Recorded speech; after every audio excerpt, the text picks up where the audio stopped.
Welcome to learn YouTube channel. आज के series का पहला क्वेश्चन ये टाइम स्पीड एंड डिस्टेंस से है। इसमें पहला क्वेश्चन है, यदि एक कार अपनी पहली आधी दूरी को 50 किलोमीटर प्रति घंटा की चाल से और बाकी आधी दूरी को 60 किलोमीटर प्रति घंटा की चाल से चलती है तो पूरी यात्रा के दौरान उसका औसत गति क्या होगा। यानी आधा दूरी 50 किलोमीटर प्रति घंटा और आधा दूरी 60 किलोमीटर प्रति घंटा। तो जब दूरी समान हो तब जो औसत चाल होता है वो क्या होता है, 2ab/a+b। ये कब होता है, जब दूरी समान होता है तब औसत चाल 2ab/a+b। तो आधा दूरी समान है तो औसत चाल 2ab/a+b, यानी 2 a के बदले में 50, b के बदले में 60 गुने 50 + 60 कितना हो जाएगा 110। 1 0 से 1 0 कट जाएगा तो ये क्या हो जाएगा 15 10 और 60 से गुना करेंगे तो 600/11 यानी 11 पंचे 55 और फिर 50 4 यानी 11 चौको 54 पॉइंट समथिंग आएगा और 54 पॉइंट में एक ही ऑप्शन ए है, तो जो इसका आंसर होगा ऑप्शन नंबर ए हो जाएगा।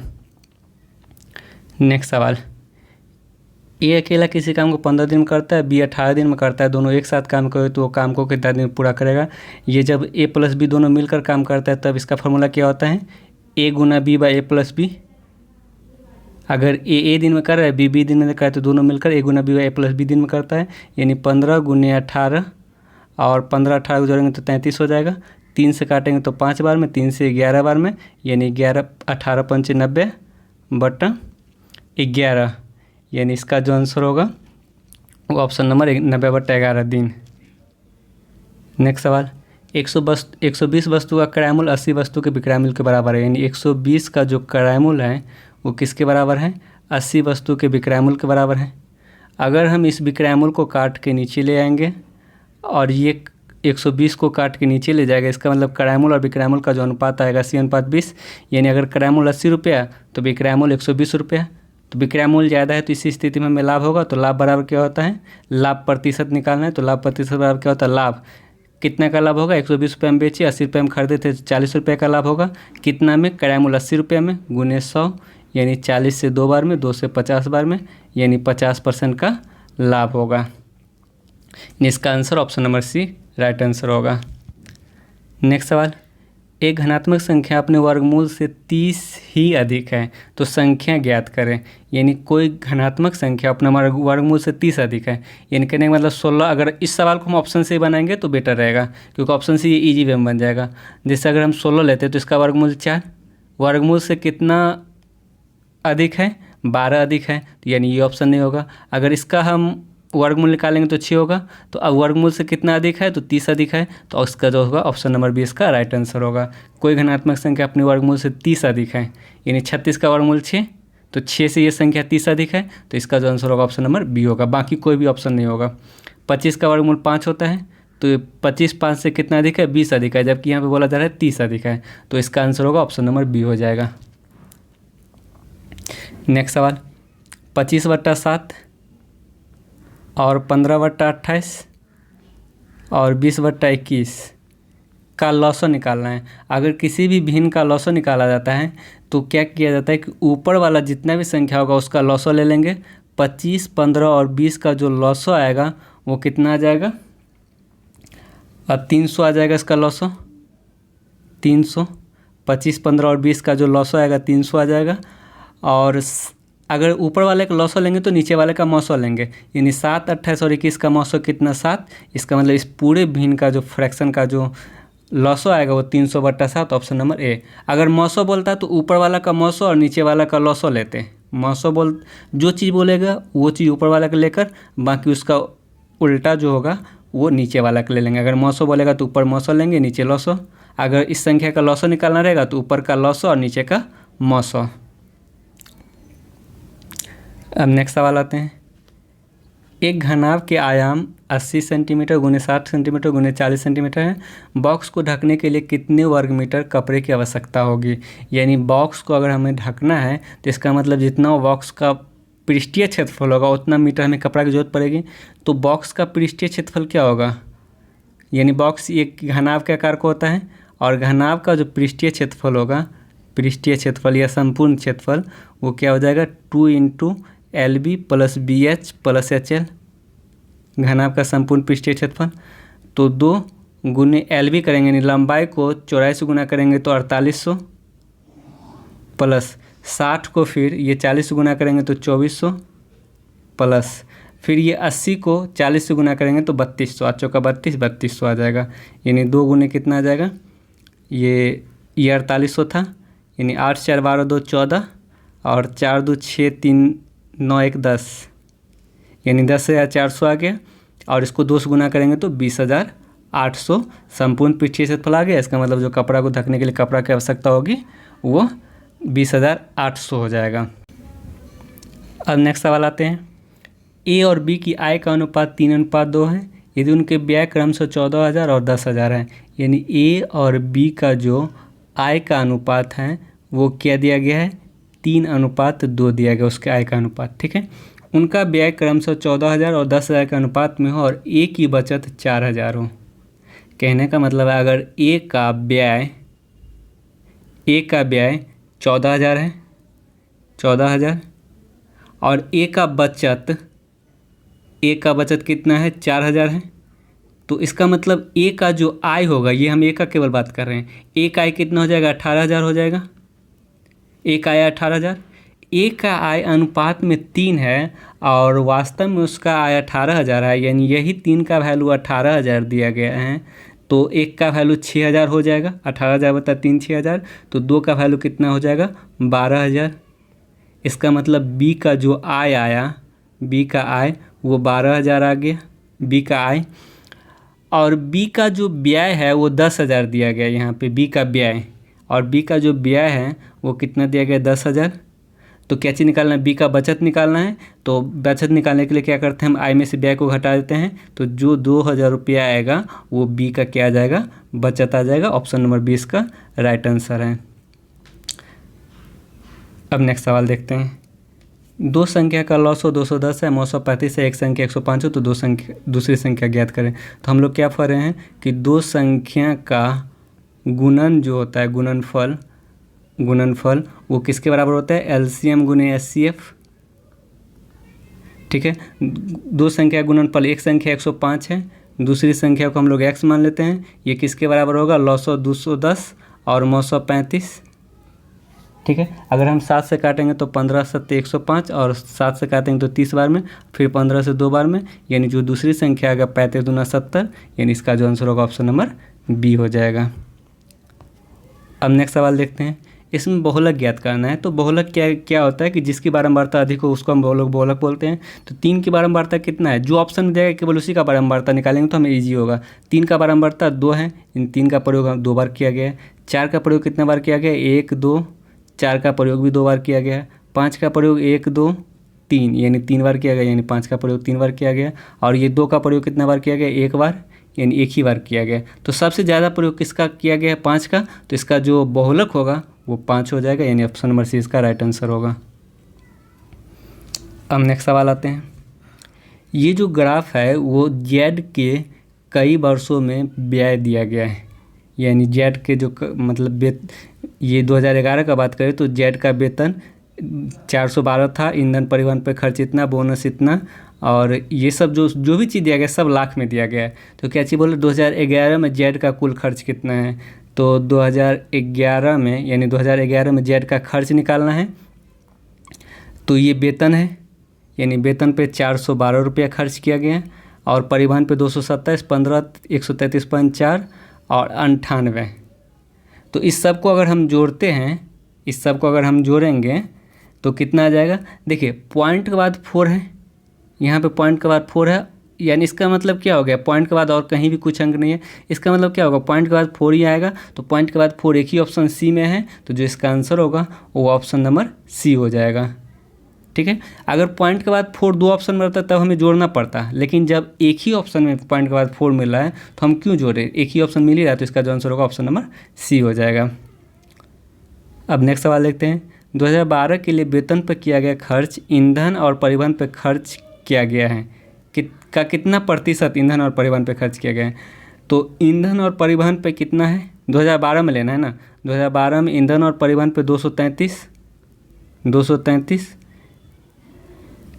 वेतन का कितना है, यानी वेतन कितना है 557 यानी 233 है, वो 557 का कितना प्रतिशत है, यानी नीचे जिससे हमको तुलना करता है उसको हम कहाँ रखते हैं, नीचे रखते हैं। तो यहाँ पे सवाल में क्या बोला जा रहा है कि 2012 के लिए वेतन पे खर्च का कितना प्रतिशत, यानी 2012 के वेतन पे खर्च से तुलना करें तो वेतन पे खर्च को हम लोग नीचे लिखेंगे, यानी जिससे तुलना करते हैं हम लोग उसको नीचे लिखेंगे। तो अगर हम 557 233 से भाग देंगे तो कुछ नहीं करना है, बस जल्दी जल्दी में 233 डबल जीरो लिख लेना है, यानी इतना तो गारंटी है कि 4 बार में लगेगा, यानी 7 चौका 28, 5 चौका 20 2 22 और 5 चौका 20 2 22, यानी यहाँ पे कितना आ जाएगा 2 0 1, फिर कट जाएगा, फिर यहाँ पे 0 आएगा। अगर 10 बार में लगाएंगे तो नहीं लगेगा, 2 बार में नहीं लगेगा, यानी 1 बार में लगेगा, यानी 41 पॉइंट समथिंग आएगा। तो 41 पॉइंट में एक ही ऑप्शन ए है, तो जो इसका आंसर होगा ऑप्शन नंबर ए हो जाएगा, 374 का ए। तो 41 बार में लग रहा है ना, तो 41 बार में एक ही ऑप्शन में दिया गया, तो हम लोग इसका आंसर डायरेक्ट टिक आउट कर देंगे, ए होगा। अब नेक्स्ट सवाल देखते हैं। 2 अंकों की एक संख्या, अंकों का योग 10 है, यदि संख्या को हम आपस में बदल दिया जाए तो संख्या 54 की कमी आ जाती है। देखिए अगर इसको और नई संख्या ज्ञात कर, अगर संख्या ज्ञात करना रहे तो कुछ नहीं करना है, ऑप्शन से बनाना है। अगर ऑप्शन से 73 लेंगे तो 7 3 10 अंकों का योग हो रहा है, 8 2 10 भी हो रहा है, यहाँ पे 8 2 10 भी हो रहा है, 7 3 10 भी हो रहा है, यानी ये चारों का चारों ऑप्शन, पहला स्टेटमेंट से चारों का चारों ऑप्शन पॉसिबल है।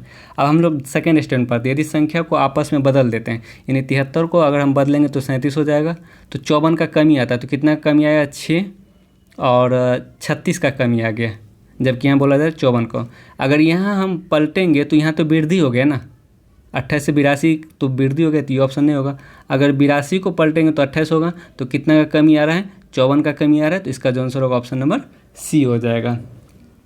ठीक है, तो अगर संख्या पूछे तो हम लोग क्या करेंगे, डायरेक्ट ऑप्शन से बनाएंगे इसको, लेकिन अगर बाय द वे इसको प्रोसेस से बनाना रहेगा तब हम कैसे बनाएंगे वो भी देख लेते हैं।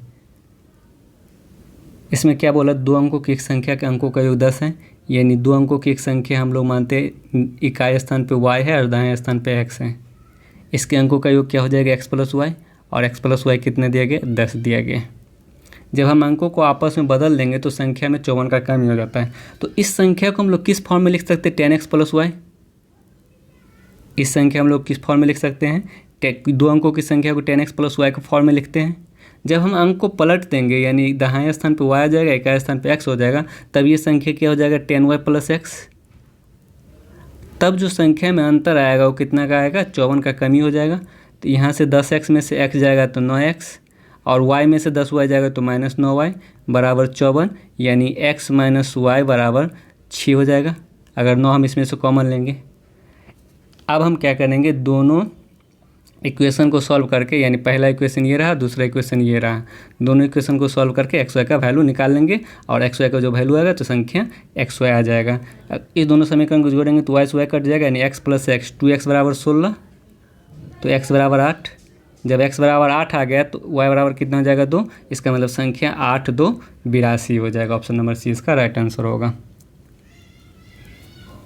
अब नेक्स्ट सवाल आते हैं, यानी इसमें पहले लिख लेते 13/33, 32/47 और 20/47, उसके बाद 25/27।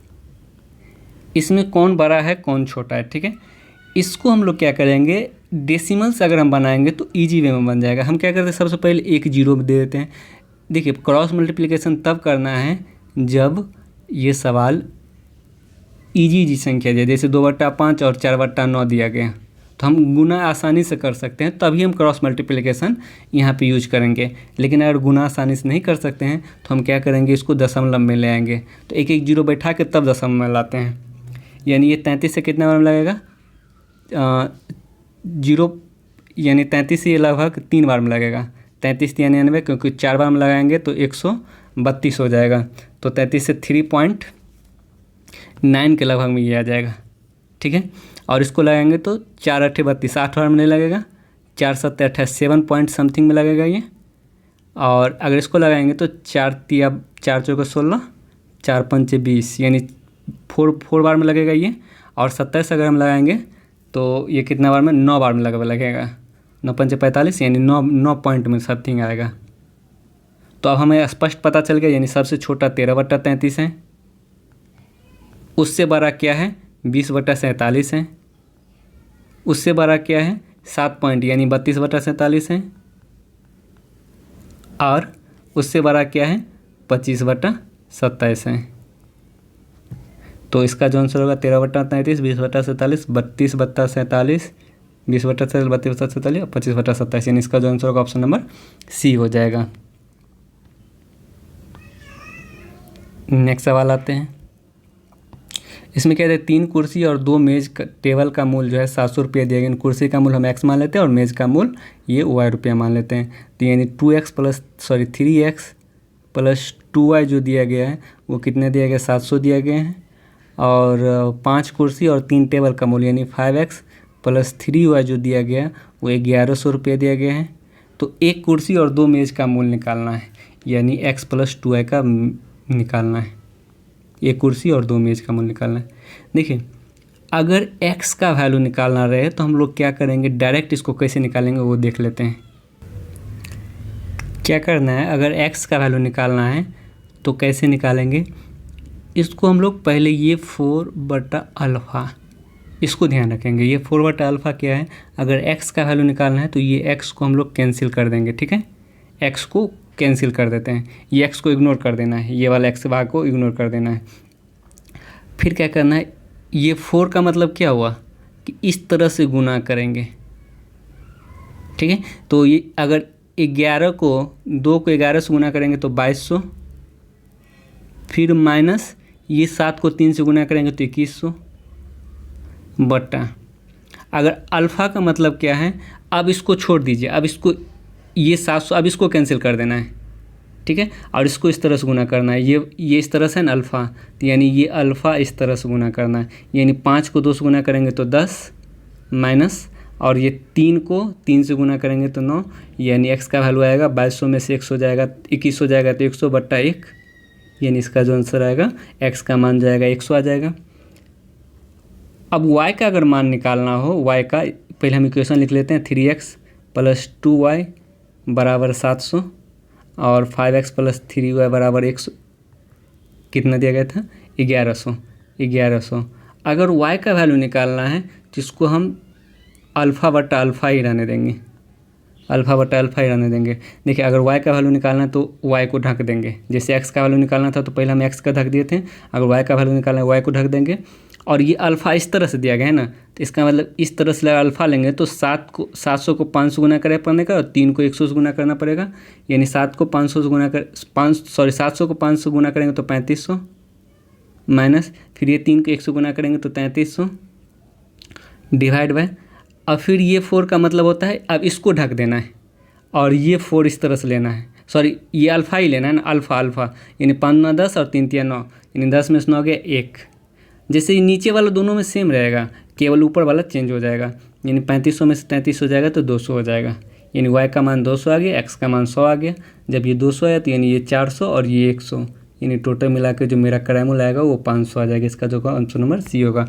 जिस तरह से अभी ये सवाल बताए हैं उस तरह से 1-2 सवाल खुद से बुक से, किसी भी बुक से, आपके बहुत सारा बुक में सवाल मिल जाएगा, सब बुक में सवाल मिल जाएगा, उस बुक से ये सवाल को खुद से प्रैक्टिस कर लेना है। इससे प्रैक्टिस कर लीजिए, क्या होगा कि बहुत ही ईजी वे में ये इस तरह का सवाल जब भी आएगा तो हम लोग डायरेक्ट इसी तरह कैलकुलेशन करके सवाल को बना सकते हैं। तो बुक से 1-2 सवाल जैसे अभी बताएं उससे प्रैक्टिस कर लेना है। अब नेक्स्ट सवाल आते हैं। 11 परिणामों का औसत 50 है, यानी तो टोटल कितना हो जाएगा 550 हो जाएगा। 11 परिणाम का अगर औसत है 50 है तो टोटल योग 550 होगा। इसमें 6 परिणाम का औसत 49 है, यानी 1 से लेकर 6 तक का औसत अगर 49 है तो टोटल योग कितना होगा 49 गुने 6, यानी 9 6 के 54 5 और 6 चौका 24 5 29 294 हो जाएगा। पिछले 6 परिणाम का औसत 52 है, ठीक है। उसके बाद आगे का जो 6 से 12 तक का परिणाम है उसका औसत कितना है 52 है, तो इसका मतलब टोटल योग कितना होगा 52 गुने 6, यानी 6 9 12 6 5 30 31। तो इसका मतलब क्या हुआ कि 1 से लेकर 12 तक का जो योग होगा, 1 से लेकर 12 तक, सॉरी 11 तक ही आएगा, 6 से 11 तक ही आएगा, यानी 1 से लेकर 11 तक का टोटल योग आएगा वो कितना हो जाएगा 294 और 312, यानी 6 9 1 10 3 2 5 1 6, यानी 606 आ गया, जिसमें 6 2 बार शामिल हैं, एक 6 यहाँ शामिल है और एक 6 यहाँ शामिल है, 6 2 बार शामिल है। अगर इस टोटल परिणाम में से अगर हम 1 से लेकर 11 तक को यानी 550 माइनस कर देंगे तो सारा संख्या कट जाएगा और ये 6 जो 2 बार था, एक बार छठा संख्या बच जाएगा। तो कितना होगा इसका अंतर? 6 5 यानी 56, यानी इसका जो आंसर होगा ऑप्शन नंबर सी हो जाएगा। तो अगली बार से अगर ऐसा सवाल आता है तो इजी वे में बना सकते हैं इसको। पहले 11 संख्या का औसत निकाल लेना है, फिर ये दोनों संख्या का अलग निकालेंगे तो टोटल योग निकाल लेंगे। तो क्या होगा, जो बीच वाला संख्या होगा वो 2 बार रिपीट हो जाएगा। अगर इस बीच वाला संख्या को योग में से अगर हम इसको माइनस कर देंगे ऊपर वाले को, तो जो बीच वाला संख्या 2 बार रिपीट हुआ था वो 1 बार का आ जाएगा। अब नेक्स्ट सवाल देखते हैं। एक 10 मीटर लंबे सीढ़ी एक खाली दीवार पर टिकी है, जैसे एक ये दीवार है और ये एक सीढ़ी टिकी है इस दीवार पर, ये सीढ़ी हो गया, ठीक है। ये ज़मीन के साथ 60 डिग्री कोण बनाता है, यानी ये जो ज़मीन के साथ 60 डिग्री कोण बनाता है और 10 मीटर लंबी सीढ़ी है, यानी सीढ़ी की लंबाई 10 मीटर, यानी ये 10 मीटर है। तो दीवार और सीढ़ी के बीच, यानी दीवार और सीढ़ी के पैर के बीच, यानी ये नीचे वाला दूरी निकालना है। अगर हम इसको एंगल माने हैं थीटा, तो थीटा के सामने वाला परपेंडिकुलर होता है और थीटा जिसके साथ लगा रहेगा वो बेस होता है और 90 डिग्री के सामने वाला हाइपोटेनियस होता है, ठीक है। तो इसमें हमें क्या चीज़ निकालना है, ये दूरी निकालना है, यानी बेस निकालना है। तो हम ऐसा फार्मूला यूज करेंगे जिसमें ये बेस हो और हाइपोटेनियस, यानी जो चीज़ निकालना हो वो दिया गया हो और कोई एक मान दिया गया हो। तो कौन सा फार्मूला जिसमें बेस और हाइपोटेनियस दोनों आता है, वो आता है कॉस थीटा, यानी कॉस 60 बराबर क्या होता है, बेस निकालना है, बी हमें निकालना है और हाइपोटेनियस 10 दिया गया और कॉस 60 का जो मान होता है वो कितना होता है, 1/2 बराबर b/10। 2 से कितना बार में कटेगा 5, तो b बराबर कितना हो जाएगा 5 सेंटीमीटर, यानी 5 मीटर, यानी उसकी सीढ़ी और उसके बीच का जो दूरी होगा वो 5 मीटर हो जाएगा। नेक्स्ट सवाल। अगर 40,000 रुपये के 2 वर्ष में 20% की दर पर संयोजित किया जाए तो कितना रुपया हो जाएगा, कितना हो जाएगा। तो अमाउंट निकालना है, तो अमाउंट बराबर क्या होता है, p × 1 + r/100⁻t, ठीक है। तो प्रिंसिपल कितना दिया गया, 40,000 दिया गया है और 1 + r/100 यानी 1 + 20/100 करेंगे तो 120/100 हो जाएगा, यानी 6/5 हो जाएगा। और 6/5 की पावर 2 रहेगा तो हम डायरेक्ट इसको 6/5 × 6/5 कर दें, यानी 25 25 से कितना बार में कटेगा, 25 × 200 1600 बार में कट जाएगा। 400 जो है 25 से 16 बार में कटेगा, फिर डबल जीरो उतर जाएगा। यानी एक अगर हम गुना करेंगे तो 16 × 6 × 6 और उसके बाद 2 जीरो, तो 2 जीरो वाला एक ही ऑप्शन सी है, क्योंकि बाकी में 1 जीरो है, ये भी ऑप्शन है, यहाँ पे कोई जीरो नहीं, यहाँ पे 4 जीरो है, तो ये 3 ऑप्शन नहीं होगा, 2 जीरो वाला एक ही ऑप्शन है। तो इसका जो होगा ऑप्शन नंबर सी हो जाएगा, 380 का ऑप्शन नंबर सी हो जाएगा। तो इस तरीके से हम लोग डायरेक्ट सवाल को बनाएंगे, ज़्यादा गुना भाग नहीं करना है। अगर यूनिट डिजिट से या शून्य की संख्या से पता चल जाता है तो हम लोग डायरेक्ट इस सवाल को बना सकते हैं। अब नेक्स्ट सवाल। एक ट्रेन 10 सेकंड में एक वस्तु को पार करती है, यदि ट्रेन की चाल 25 मीटर पर सेकंड है, ट्रेन की लंबाई। अगर वस्तु का दूरी नहीं दिया गया तो इसका मतलब ट्रेन केवल और केवल अपनी लंबाई को पार कर रही है, वस्तु का दूरी को शून्य मान लेना है। तो ट्रेन की लंबाई यानी ट्रेन का डिस्टेंस निकालना है, तो डिस्टेंस बराबर क्या होता है, टाइम गुना स्पीड। टाइम कितना दिया गया 10 और स्पीड कितना दिया गया 25 मीटर पर सेकंड। इसका मतलब ट्रेन का जो लंबाई होगा वो 250 मीटर। ऑप्शन नंबर 20 का राइट आंसर। नेक्स्ट सवाल। पी ने एक वस्तु 400 रुपये में खरीदी और 10% लाभ पे बेच दिया।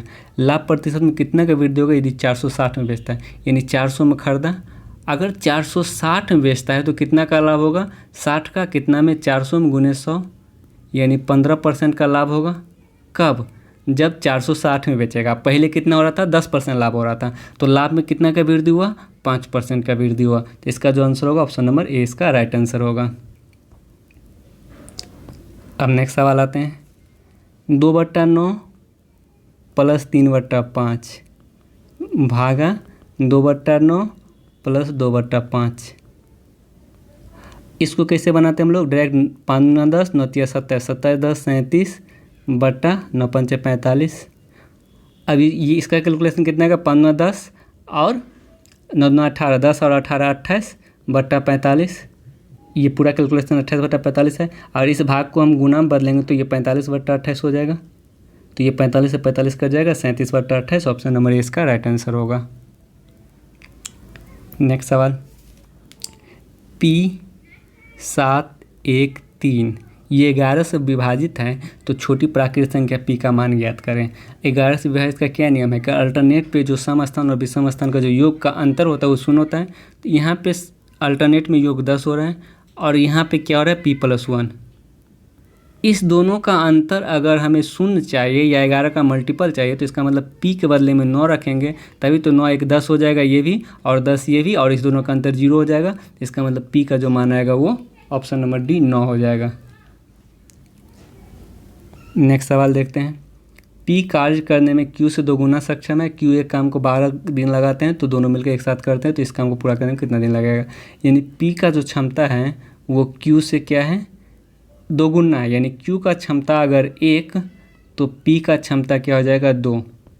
ठीक है, यहाँ कुछ नहीं करना, यहाँ क्षमता को क्षमता में ही रहने देना, दिन में नहीं बदलना है। Q एक काम को 12 दिन लगाता है, यानी Q का क्षमता 1, यानी जब क्षमता 1 रहता है तो कितना दिन लगाता है 12 दिन लगाता है। यदि वो इसी काम को पूरा करने के लिए दोनों एक साथ काम करेगा तो टोटल क्षमता 2 1 3 हो जाएगा। जब एक क्षमता वाला व्यक्ति 12 दिन में करता है, जब दोनों काम करेगा तो 3 क्षमता हो जाएगा। तो 3 क्षमता वाला व्यक्ति कितना दिन करेगा 12/3 यानी 4 दिन में करेगा। क्योंकि क्षमता जैसे ही ज़्यादा होगा दिन कम हो जाएगा और कम होगा तो हमें भाग देना पड़ेगा। ये इसका एक वस्तु का मूल्य अगर 12 रुपया है तो 3 वस्तु का मूल्य 36 रुपया हो जाएगा। ये मूल्य में गुना होता है लेकिन क्षमता में भाग हो जाएगा। नेक्स्ट सवाल, A ने B को 15% लाभ पर एक खिलौना बेचा। B ने उसे यही खिलौना 20% को लाभ पे बेचा और 552 रुपये लाभ कमाया। तो A ने खिलौने के लिए वास्तविक में कितना भुगतान किया था। देखिए इस सवाल को हम लोग कैसे बनाते हैं। इस सवाल को लास्ट से देखिए, A ने यही खिलौना 20%, B ने A को यही खिलौना 20% लाभ पे बेचा और 552 रुपये का लाभ कमाया। अगर B X रुपये में खरीदा और 20% लाभ पे बेचा तो इसका मतलब X का 20% वो लाभ कमाया और लाभ कितना का कमा रहा है 552 रुपये का कमा रहा है। तो ये लाभ के बराबर लाभ कर दिए। यानी पहले B का हम लोग CP जो है यानी B का क्रय मूल्य वो X रुपया मानते हैं, यानी B X रुपये में खरीदा। अगर 20% लाभ पे बेचता है तो यानी X का 20% वो लाभ कमाएगा और लाभ कितना कमा रहा है 552 का कमा रहा है। ठीक है, तो 20 से 5 बार में कटेगा तो X बराबर कितना हो जाएगा 5 9 10 और 25 25 1 26 और 25 25 2760 रुपया हो जाएगा X। यानी इसका मतलब B 2760 रुपये में खरीदा तो इसका मतलब A जो है कितना में बेचा, यानी A का जो विक्रय मूल्य होगा वो 2760 रुपये में बेचेगा। A का विक्रय मूल्य क्या आ जाएगा 2760। A का विक्रय मूल्य 2760 आएगा क्योंकि A ने B को बेचा था, यानी B जितना में खरीदेगा A उतना ही में न बेचेगा। अब B का क्रय मूल्य हम Y रुपया मान लेते हैं, सॉरी A का जो क्रय मूल्य है अगर हम Y रुपया मान लेते हैं, A का CP अगर हम Y रुपया मानते हैं तो A 15% लाभ पे बेचा तो इसका मतलब वो 115% पे बेचेगा। तो 115% पे अगर बेचेगा तो इसका मतलब कितना में बेच रहा है 2760, यानी यही 115% का वैल्यू 2760 है। अगर हम 11 से 115 से काटें तो ये कितना बार में कटेगा 11 दूना 22 और फिर 4 24 बार में कटेगा। तो यानी Y का जो वैल्यू आया 2400 रुपया आ गया। तो इसका मतलब A का जो क्रय मूल्य है वो 2400 रुपया होगा। तो इस सवाल को हम लोग लास्ट से बनाएंगे, ईजी वे में बन जाएगा। नेक्स्ट सवाल आते हैं अब, एक तार को मोड़कर जब एक वर्ग बनाया जाता है तो वर्ग के क्षेत्रफल 484 वर्ग मीटर होता है। यानी जब हम एक तार को वर्ग बनाएं वर्ग, तब इसका जो क्षेत्रफल है वो कितना है 484 वर्ग मीटर है। जब उसी तार को वृत्त के रूप में मोड़ा जाएगा तब उसका क्षेत्रफल क्या होगा। अगर इस वर्ग का क्षेत्रफल 484 है तो इसका मतलब भुजा कितना हो जाएगा 22 का स्क्वायर 484 यानी 22 हो जाएगा भुजा 22। अब हम लोग क्या किए कि इस वर्ग को खोल दिए, यानी ये जो है वर्ग, इस वर्ग को खोल के अब हम लोग वृत्त बनाएं, ये वृत्त बनाएं। इसका मतलब ये वर्ग को खोले तो यानी इस वर्ग का जो परिमाप होगा इस वृत्त के परिधि के बराबर हो जाएगा, क्योंकि वर्ग के तार को ही खोल के ना हम वृत्त बना रहे हैं। तो वर्ग का परिमाप कितना होता है 4 गुने भुजा, भुजा के बदले में 22, और वृत्त का परिधि क्या होता है 2πr। यानी ट्रू पाई के बदले में 22/7, और इसका हम लोग आर निकाल लेते हैं, यानी आर निकाल रहे हैं। तो यानी ये 22 से 22 कट जाएगा और ये 2 से 4 2 बार में कट जाएगा, तो आर बराबर कितना हो जाएगा 14 सेंटीमीटर। इसका मतलब वृत्त का जो त्रिज्या आ गया वो 14 सेंटीमीटर आ गया। तो वृत्त का क्षेत्रफल पूछ रहे हैं, तो वृत्त का क्षेत्रफल क्या होता है पाई आर स्क्वायर, यानी पाई के बदले में 22/7 और आर के बदले में कितना है 14 × 14, यानी 7 से 2 बार में। अब यहाँ पे बहुत लोग क्या करेंगे गुना करने लगेंगे। जब हम देख रहे हैं कि इकाई स्थान पे अलग अलग हैं तो हम सबको क्यों गुना करेंगे, केवल इकाई स्थान चेक करेंगे। यानी 2 दूना 4, इकाई स्थान पे 4 आएगा, फिर ये 4 चौका 16, यानी इकाई स्थान पे 6 आएगा, तो जिसका आंसर होगा ऑप्शन नंबर बी हो जाएगा। जब इकाई स्थान पे अलग अलग मतलब संख्या दिया गया हो तो कभी गुना नहीं करना है, हमेशा इकाई स्थान को चेक करना है। नेक्स्ट सवाल आते हैं। 12 मीटर और 17 मीटर लंबे 2 खंभों पर ऊर्ध्वाधर रूप में सीधे खड़े हैं, यानी एक 12 मीटर का खंभा है और एक 17 मीटर का खंभा है। एक 12 मीटर का खंभा, एक 17 मीटर का खंभा, उनके बीच का जो दूरी है वो 12 मीटर दिया गया है, यानी ये 12 मीटर दिया गया है उनके बीच का दूरी। तो उनके ऊपरी छोर का लंबाई ज्ञात करें, यानी ये जो ऊपरी छोर है इसका लंबाई ज्ञात करने के लिए बोला जा रहा है। तो ये जब नीचे वाला 12 सेंटीमीटर है तो ये भी 12 सेंटीमीटर होगा। ये अगर हम लंब डालेंगे तो 12 सेंटीमीटर, ये 12 सेंटीमीटर है तो ये भी 12 सेंटीमीटर होगा। पूरा 17 था और ये 12, तो इसका मतलब ये 5 बच गया, ये 12 तो वो ऊपर वाला 5 बच गया। अब ये ऊपर वाला जो त्रिभुज बना हुआ है उस त्रिभुज में ये एक समकोण त्रिभुज बन गया, और समकोण त्रिभुज में 5, 12, 13 का ट्रिपलेट होता है, तो इसका मतलब ये जो दूरी होगा वो 13 सेंटीमीटर हो जाएगा, 13 मीटर।